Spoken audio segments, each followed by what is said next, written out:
Hey guys, welcome back to Lights Camera Reactions. So today we're back with another reaction video and we'll be reacting to another video by Watch Mojo. And this video today is called Top 10 Shocking Declassified FBI Secrets.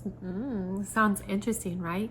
I usually don't stay on top of stuff like this, so I'm pretty sure I probably haven't heard of any of these. So I feel like this video will be very educational for myself and very interesting. So let's go ahead and get into it. They went down this corridor, past the local draft board, and somehow got through this door into the FBI office. Welcome to Watch Mojo. And today we're counting down our picks for the most salacious, eye-popping, horrific, and in some cases harebrained operations and secrets in the history of the FBI. The FBI is now watching the Panthers' every move. Number 10, Operation Shocker. What do you do when you can't stop Soviet spies? You feed them lies. For 23 years, the FBI ran Operation Shocker, a covert deception program designed to mislead the KGB with fake intel, especially about U.S. nerve agent research. It all started with Army Sergeant Joseph Edward Cassidy, a planned defector the Soviets fully bought into. Cassidy handed over forged documents, all approved by top U.S. brass, to throw Soviet analysts off track. But the real shocker? 2 FBI agents died in a plane crash tied to the operation's surveillance. The truth was kept from their families for years. Even worse, some experts believe the fake intel may have helped the Soviets develop Novichok, one of the deadliest nerve agents ever made. Novichok attacks the central nervous system, disrupting communication between the brain, the main organs, and muscles. Number 9, Abscam. It started with a fake company, a fake investor, and some very real bribed money. Abscam was an FBI sting operation, where agents posed as representatives of a wealthy Arab sheik offering cash in exchange for political favors. The targets, public officials from local to federal. At the end of the operation, 6 congressmen and 1 U.S. senator were caught on hidden cameras accepting bribes. This tape shows Representative Michael Myers of Pennsylvania taking a $50,000 bribe. Originally dubbed Arab Scam, the FBI later claimed it meant Abdul Scam.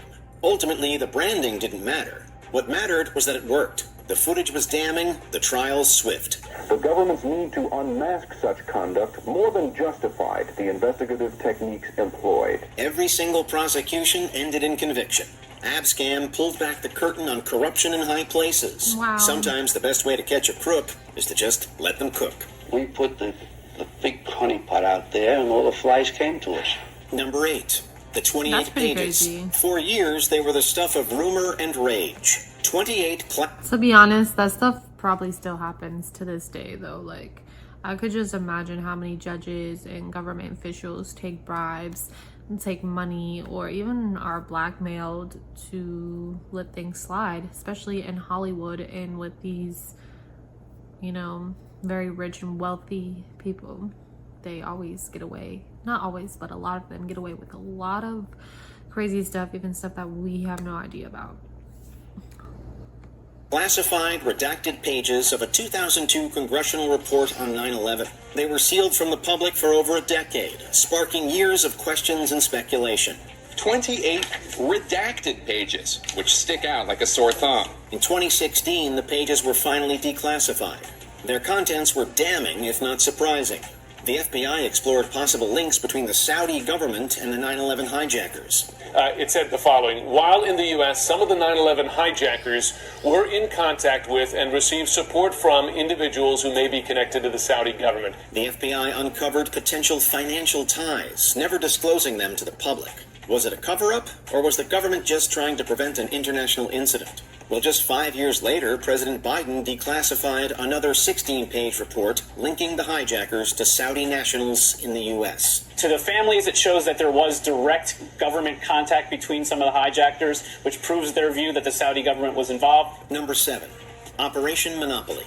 What do you get when you mix Cold War propaganda with a shovel and a blank check? Operation Monopoly. the FBI's ill-fated boondoggle to tap into Russian intelligence straight from the source. In 1977, the FBI began digging a massive tunnel dug directly under the Soviet embassy. This is straight out of spy fiction, to build a tunnel underneath the Russian embassy in the United States in Washington, D.C. It was wired for surveillance, but over the course of a quarter century provided no valuable intelligence whatsoever. In 2001, the FBI discovered why. Robert Hansen, one of the worst moles in FBI history, told the Soviets all about the tunnel while it was still being dug. He had access to a treasure trove of information. For over 20 years, the FBI spent hundreds of millions of dollars to dig and maintain a tunnel the KGB already knew about. Using the alias of Ramon Garcia, Hansen made 22 dead drops in 5 years. Number 6. Hollywood informants. During the Red Scare, the FBI didn't just investigate Hollywood, they infiltrated it. As Cold War paranoia swept the U.S., Hoover's bureau worked closely with studios to root out suspected communists. We were using the same methods that Hoover accused the Communist Party of using. He found his most useful tool by using industry insiders as informants. The resultant purges left a chilling effect on the industry. Careers were derailed, lives were upended, and Hollywood became an unlikely battleground in America's ideological war.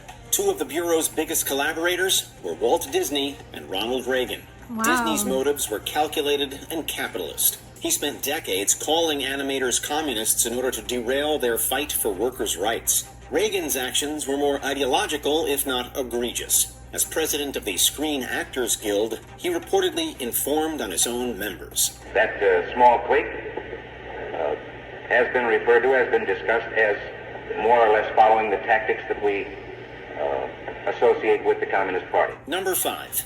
Dubious counterterrorism tactic. So I still believe that that's a thing. I feel like they still do that. I feel like they put people, undercover and things like that in Hollywood. And these people pretty much tell the FBI what's going on in Hollywood and what is happening. That's what I think. I've also watched some things about that previously as well. So maybe we'll get into that another day. After 9/11, the FBI ramped up their counterterrorism efforts. Sometimes they used controversial tactics to keep the homeland safe. Steve Anthony, the FBI agent in charge of the Cleveland office, says the plot was uncovered by an informant. According to the ACLU and other legal scholars, the Bureau often relied on dubious sting operations. These efforts didn't just uncover terrorist plots, they manufactured them from whole cloth. The FBI leaned heavily on paid informants who targeted vulnerable individuals. Often, these people suffered from serious mental health issues and had no prior criminal history. So far, Abdirahman Bashir has been paid more than $40,000 by the FBI, a fact that has enraged many in the Somali community. These informants would steer targets into fake terror schemes, which the FBI would then swoop in to foil. A 2014 report found that agents were directly involved in many of the quote-unquote terror cases they later prosecuted. The FBI called it prevention, critics called it provocation. What are the chances that Fergus will claim that he was entrapped? Well, he's going to try, Scott, but the agents say that over a period of months they gave him multiple opportunities to back out. Number 4, FBI surveillance planes. I don't know. How do you feel about that? I don't feel like it's entrapment because they would have more than likely done something, committed a terrorist attack or something on those lines, even without being, I guess, trapped in these situations. They more than likely would have done this on their own. That's my opinion. I feel the same way about How to Catch a Predator. Like, a lot of them try to get out on it saying it was entrapment. Oh, they were entrapped, they were tricked. But you were gonna do it anyway.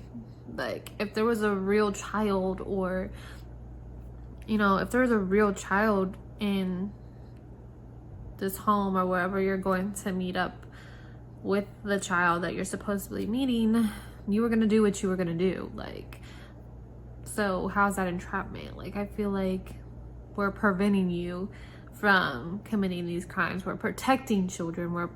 By this, to me, we're protecting the United States, and I don't see anything wrong with it. Let me know what you think though. Is it entrapment, or do you think we're just preventing not like disasters pretty much?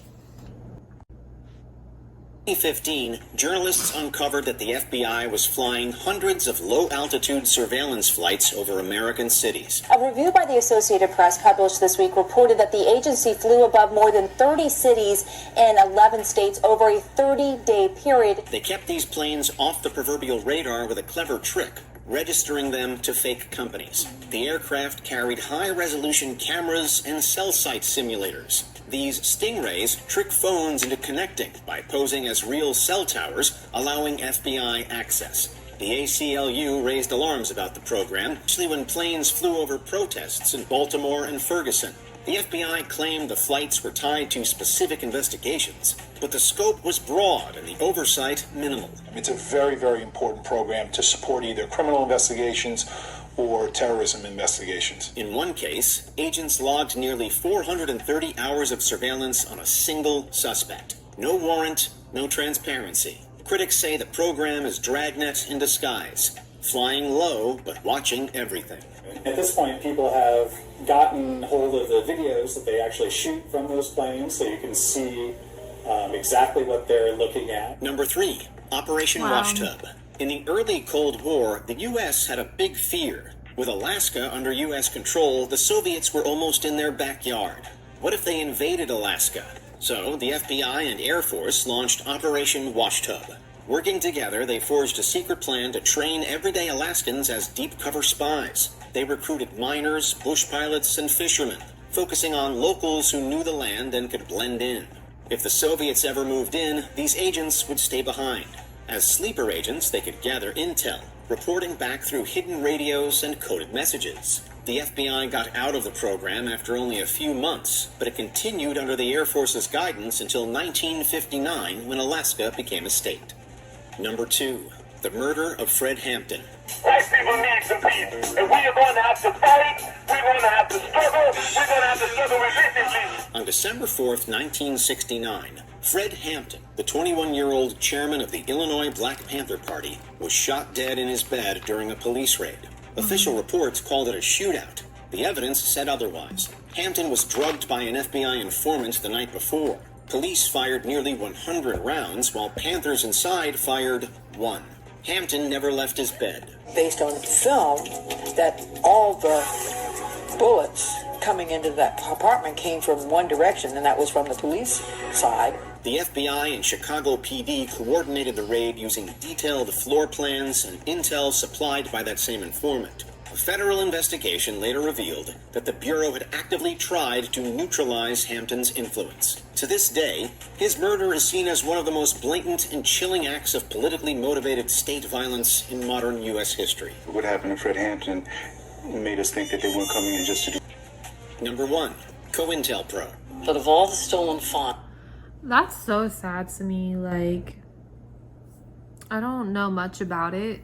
The government wants to control us and control our minds and keep us a certain way and keep us where they want us. And if someone is out here speaking the truth, or at that time trying to create unity and better situations for people of color, and that's not what the government wanted at the time, so they obviously made this plan to take this man out. And I mean, I feel like the same way for Martin Luther King Jr. I feel the same way. So I just feel like it's really sad that this was ever a thing, that this, I mean, it's still a thing in its own way, but I really hate that this is part of our history. I really do. It sickens me, and it's really sad to see that, like, all those bullets through that door, and knowing that this man was passed out in his bed and they had no reason to shoot, like, it's crazy to me. And we've heard it and seen it before. It's not the first time. It's more than likely not going to be the last time, unfortunately. But it's just kind of sad that this was let out and is known. Like I said, I don't know much about this. I've never heard of it before, but it's pretty sad to me. Let's get into our last one. Let's see what it's about. That one would have the most far-reaching impact. Short for Counterintelligence Program, COINTELPRO was the FBI's secret war on American activism. For 15 years, the Bureau spied on, infiltrated, and sabotaged political groups it deemed subversive. COINTELPRO had started back actually in 1956 with a program that J. Edgar Hoover had initiated involving the Communist Party. They targeted civil rights leaders, anti-war organizers, and liberation movements. The Bureau's tactics were invasive and often illegal. Warrantless wiretaps, forged documents, threats, and disinformation campaigns. The Black Panthers were a top target, as was the American Indian movement. The FBI planted informants, stoking internal division. They aggressively pursued AIM leaders like Leonard Peltier. COINTELPRO was exposed in 1971 after activists burglarized an FBI office and leaked its files. What they uncovered shocked the public and showed how far the government would go to crush dissent. Many believe such activities have continued even after the program's exposure. It was un-American, it was harmful, it was a disgrace to our country, it hurt the reputation of the FBI. In its more than century-long history, the FBI has done both incredible things to keep Americans safe and terrible things in the name of freedom. Do you know some of the FBI's dirtiest secrets? So what do you guys think? Like I figured, I didn't know about any of these situations or ever heard of any of these stories.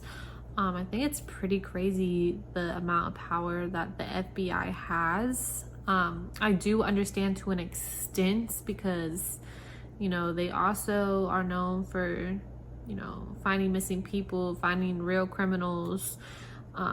They're known for a lot of good as well, you know. But I guess that's kind of with everything in life. There's always good and bad in people and systems. You know, nothing's ever perfect, and I don't know, it's kind of crazy. What do you guys think about this video? What do you guys think about these declassified secrets? Are there any more that you might know about that they didn't cover in this video? Let me know what you think. And also, if you guys want me to react to any other videos, just leave the link down in the comments section and I will react to them. And I hope you guys like this video. We tried something a little different today, something out of my normal reactions. So if you like it, make sure you like, subscribe, and hit that notification bell. And I'll see you guys next time. Thank you guys so much for watching Lights, Camera, Reactions.